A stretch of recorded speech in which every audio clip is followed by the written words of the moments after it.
ত্রয়োদশ জাতীয় সংসদ নির্বাচনের প্রচারণার শেষ দিনে ইসলামী আন্দোলন বাংলাদেশের প্রার্থী হাত পাকার প্রতীকে সৈয়দ মোসাদ্দেক বিল্লাহ আল মাদানী একটি বিশাল মিছিল বের করতে যাচ্ছেন।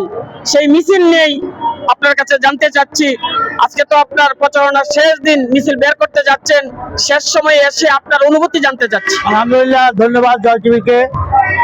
আমরা এই পর্যন্ত 9টা যে ওয়ার্ড, 9টা ওয়ার্ডের অলিতে গলিতে রাস্তাঘাটে পাড়ায় মহল্লায় আমরা ঘুরছি আল্লাহর মধ্যে।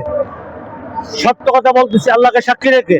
আল্লাহ আমাদের বিপুল সারা বিপুল ভরে ইনশাল্লাহ হাত পাকা মাদানী সাহেব জয়যুক্ত হবে ইনশাল্লাহ এখান থেকে।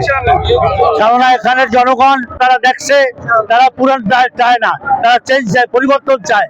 এর জন্য বলতেছে হাত পাকা বিকল্পরাই সবচেয়ে উচ্চ শিক্ষিত আমাদের মা বোনরা, 90% মা বোনরা ইনশাল্লাহ হাত পাকা ভোট দিয়া মাদানী সাহেবকে সংসদে হকের পক্ষে, ন্যায়ের পক্ষে একজন মুত্তাকি, একজন পরেজগার খোদাগুরু নেতাকে তারা চুজ করছে ইনশাল্লাহ। সাহেববাসী, সাহেবপুর এবং ফতেহপুরবাসীরা নির্বাচনী লেভেল প্লেইং অর্থাৎ পরিবেশটা কেমন দেখছেন? লেভেল প্লেইং আমরা দেখতে পাচ্ছি না এখনো, ইসি থেকে এখনো ওইভাবে পাচ্ছি না, এখনো বৈষম্যের শিকার। এবং এখানে যারা আসে তারা প্রশাসনের ইসির, তারা আমরা এখনো বৈষম্যের শিকার দেখতেছি। সেহেতু লেভেল প্লেইং ফিল্ড তৈরি করার দায়িত্ব হচ্ছে নির্বাচন কমিশনের। আমি আশা করবো আর 2 দিন বাকি আছে, এর ভিতরে তারা লেভেল ফিল্ড তৈরি করবে ইনশাআল্লাহ।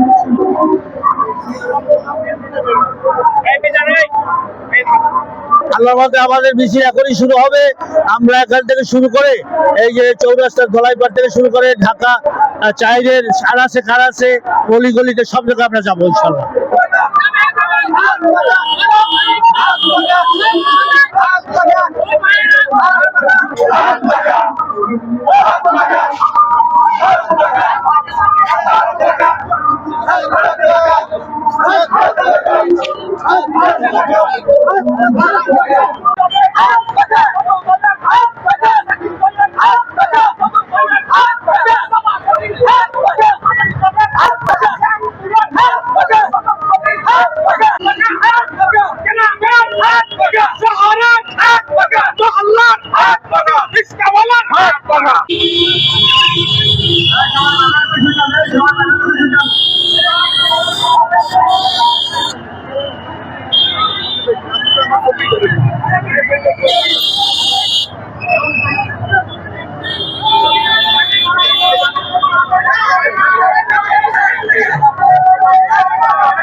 আপনারা সৈয়দ মোসাদ্দেক বিল্লাহ আল মাদানীকে দেখতে পাচ্ছেন, ইসলামী আন্দোলন বাংলাদেশের প্রার্থী, হাত পাকা প্রতীকের প্রার্থী সৈয়দ মোসাদ্দেক বিল্লাহ আল মাদানীকে দেখতে পাচ্ছেন।